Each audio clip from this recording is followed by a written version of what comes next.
Yan. Sana maintindihan na.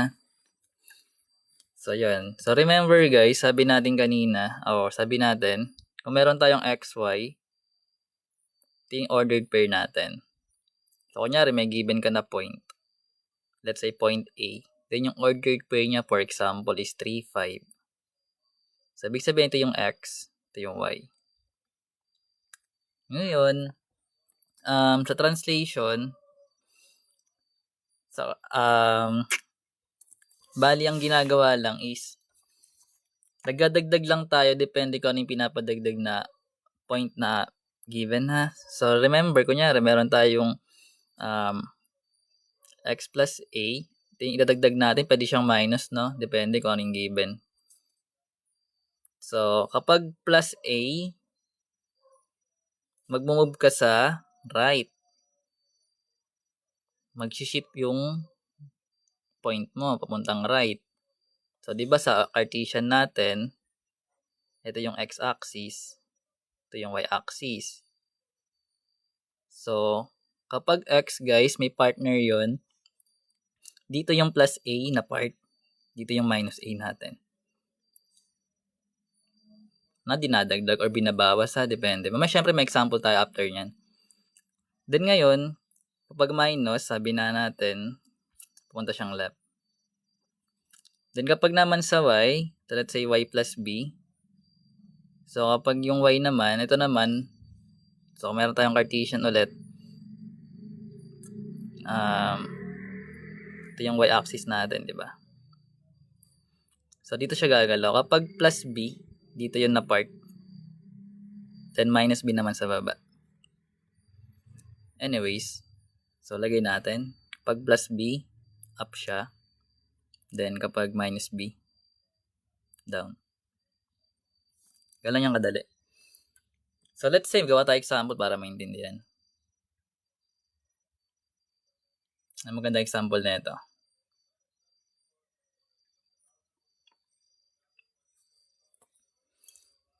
Let's say, ano magandang given na ito? Para maintindihan. Pero madali lang to actually. Bigay ka ng point. For example, xy lang. Yung pareho yung sign. What do you mean pareho yung sign?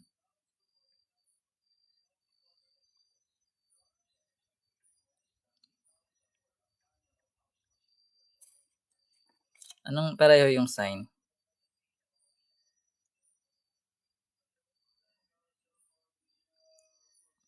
Dali. Negative plus negative. Saan? Hindi ko naiintindihan. Anong gusto mong sabihin?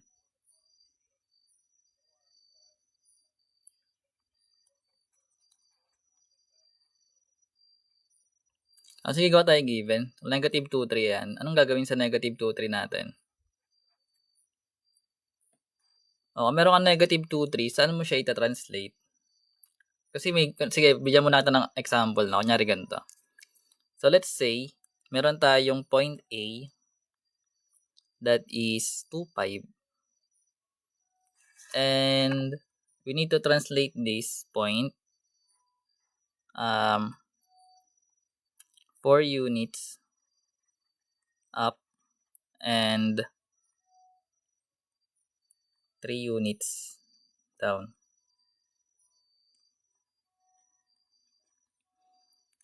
Paano mo yung gagawin? So, remember, sabi natin, kapag up ay down, but down, right na lang to. Up, down. 4 units right, then 3 units down. So, remember, kapag right, alam na natin yung right sa left, no? Tsaka yung down sa up. So, yung sa right, sa x to nakalagay, guys. Then, yung sa up, down sa y. So, ibig sabihin, yung ordered pair mo, di ba, meron kang 2, 5. Ito yung x, ito yung y. So, ngayon, let's say meron tayong a prime. Yung sa variable x natin, meron tayong 2. At ang sabi doon, 4 units right. So, magpa-plus 4 ka ngayon. Plus 4. Then, yung y natin is 5. Sabi is 3 units down, so mag-minus 3 ka. So, ngayon, i-integers mo na lang. Ano yung magiging bagong point natin pag tin-translate? Saan na pupunta yung point mo? Ha?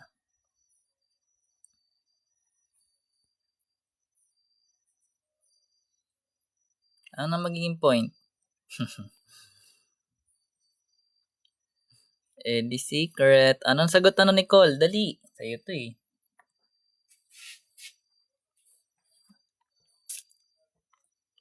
Bawal joke. Bawal joke. Joke lang. Anong sagot, Nicole? Dali. 2 plus 4. Ang hirap. So, yung 2 plus 4, magiging 6. Then, yung 5 minus 3, magiging 2. So, ito yung magiging panibagong point mo. So, pag nilagay natin yung sa graph, so, gawa tayong Cartesian. So, yung point A natin, that is 2, 5, diba? So, marunong naman siguro maglagay ng point, mag-plot. So, 1, 2 sa left, 5 units sa taas. So, ito yung point A natin. Then, nilipat natin siya sa, naging 6 to na siya. So, 1, 2, 3, 4, 5, 6, then 2 units. So, pupunta dito yung yung A prime natin. So, ganun siya ginagawa. So, kunyari, meron tayo another given, kung hindi mo naintindihan. Pero I think gets naman yan. Diba?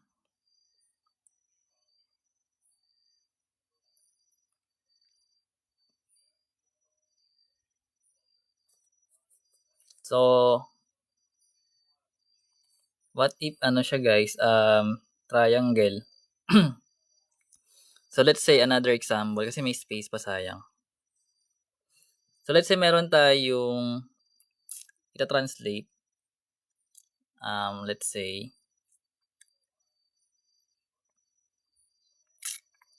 meron tayong A, that is 1, 3. B, that is 4, 6.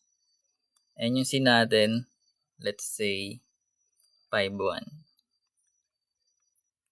So, remember, pag pinlat natin yan sa Cartesian,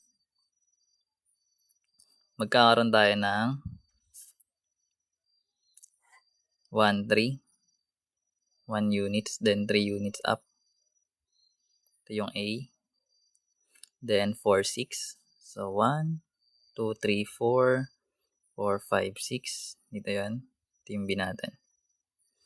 Then 5, 1. So, 5, then 1. Ito yung C natin. So, that marunong ka mag-plot, no? So, something like this yung kakalabasan. Then, pag kinonect natin yun, ito yung mabubuo natin.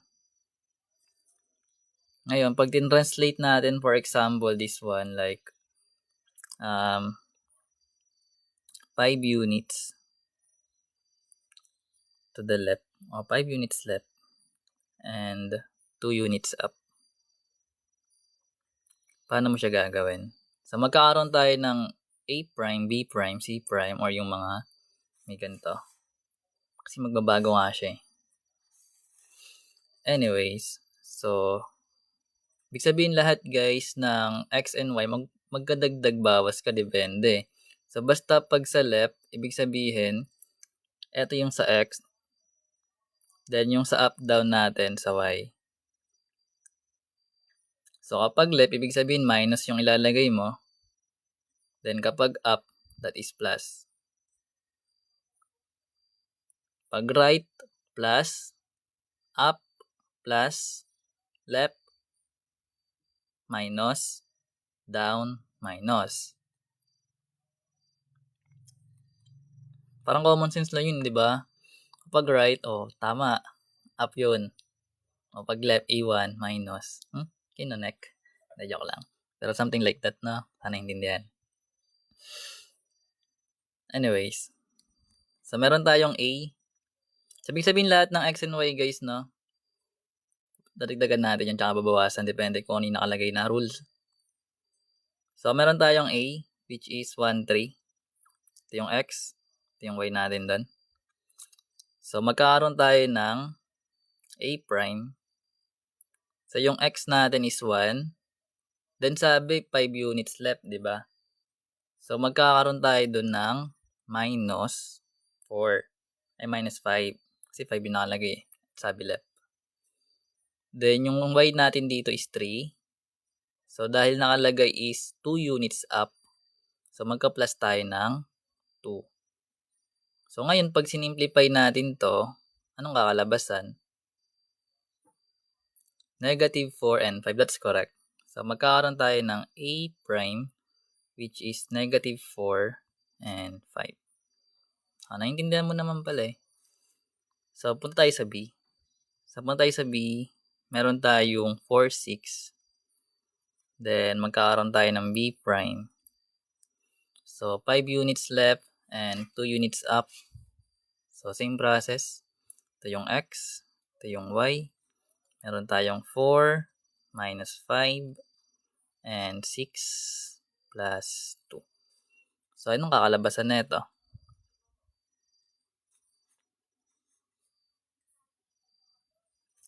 Meron kang 4 minus 5, then 6 plus 2, may negative 1, 8. Marunong ka naman mag-integers, so hindi to mahirap. That's correct. So, yung C natin, magkakaroon tayo ng 5, 1. Then C prime. So, magkakaroon tayo ng 5 minus 5. Then, meron tayong 1 plus 2. So, magkakaroon tayo ng C prime. Anong magiging sagot dito?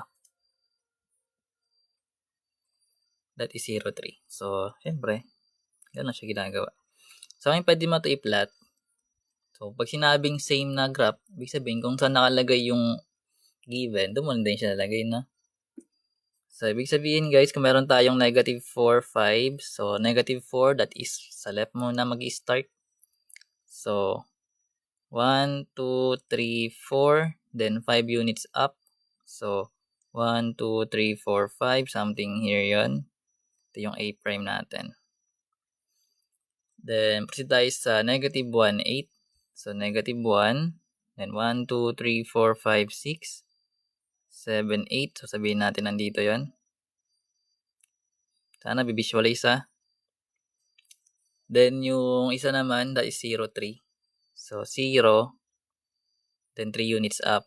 So, 1, 2, 3. Ito yung isang point. Ito yung C prime. So, i-connect mo lang yun. Kung marunong ka mag-plot, madali lang din yan. So, ganito na yung tsura niya. Sundan.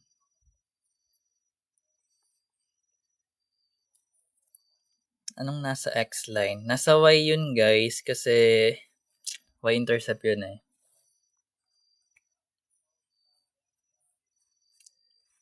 Gets? Okay na. Wala tayong utang. Uy, thank you! Ghost town. Dapat ganyan. Ay, thank you guys sa gifts. May hahabol pa ba? Ayun, ay thank you. Sino to? Wala kang pangalan boss eh. Si Pretty Boy. Si Pretty Boy pala to eh. Kung hindi mo dito na gets guys, baka nandito. Ay baka nandito talaga siya actually. Ay, thank you guys Archie. Nandito na nga siya kasi last time ginawa na namin to eh. Sa live din. So, na-upload ko na to actually, yung nakaraan. Then, eto, i-upload ko na lang, ihabol ko na lang. Kasi minsan nakakatamad mag-upload eh. Pero nandito na siya guys. If ever, kompleto naman to actually. Yung geometric transformation. So, itong part ng, eto na wala siyang, ito, geometric transformation lang siya. And yung 4. Sa circle. Meron din tayong circle guys. Check nyo yung YT. Ano pa? Meron ba? Meron pa ba na pang trip nyo dali? Wala na? Ano pa? Tulog ka na, dali. Dali, ano pa? Wala na? Ito lang? Tsaka ito? Ano pa given? Wala na? Ano bang gusto nyong aralin? Para may isasagot kayo sa teacher nyo bukas.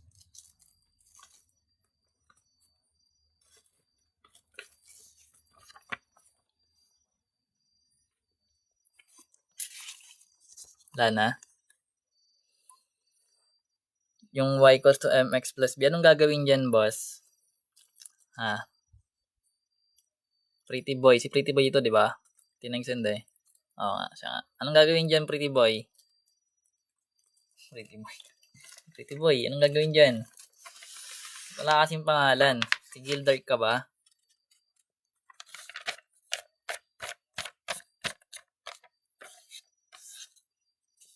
Anong gagawin? Nasa mga palit scientific. Saan ano makabili? Bibili ka? Kay engineered math, nagbibenta yun ng cycle.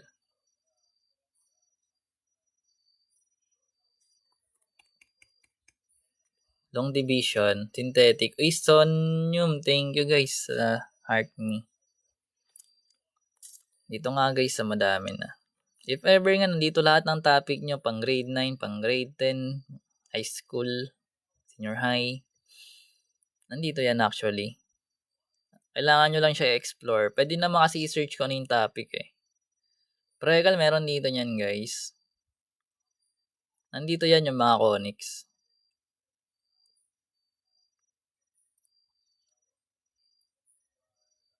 Saan na ba yan? Trig, meron dito. Gusto mo aralin yung iba guys, nandito yan. Ito yung sa polynomials sa gusto ng division. Meron dito synthetic, long division meron din. Then pwede mo rin dito maaral guys kapag yung given na divisor mo is naka-quadratic. May mga thumbnail naman siya eh. Yan, kunyari ito. Diba nakikita nyo, diba? Laboy. Basta yan, makikita mo naman yun eh. Ito yung YT guys. Ito rin Ito guys, baka gusto nyo. Joke. Joke lang, pero sige na. Ano nga ang gagawin? Ano pa dali? Ano pa ang gusto nyo gawin? Ano ba yung sabi kanina? Y equals to mx plus b. Nandito ka pa ba? Uy, nandito pa ba si pretty boy? Wala na yata, tulog na. Nainit na. Ay, nandito pa. Sayang. Sine and cosine marami guys. So, oblique triangle yan eh. Depende kung anong gusto mong aralin. Kung gusto mo ng trig. May playlist dito ng trig. Ano yan? Andun yung lahat actually. And sigurado ako maintindihan nyo yan. Kasi madali lang explanation dun eh. Pero sabi ko nga, i-explore nyo yung YT guys. Marami yan. Kung gusto mong mag-aral ng proving, nandito yan. Gusto mong mag-aral ng unit circle, nandito yan. Science, nandito rin. Pero kung gusto mo ng mas maganda na sa oblique, meron dito guys sa panibagong tawag dito. Gumawa akong bagong playlist para dun eh. Yung mga nila-live ko ngayon. Itong trigonometry. Nandito yan yung oblique. Mga cases niya. Parehas lang tayo ng pangalan guys. Ayun Parehas lang yan Parehas ng profile. Zerzai.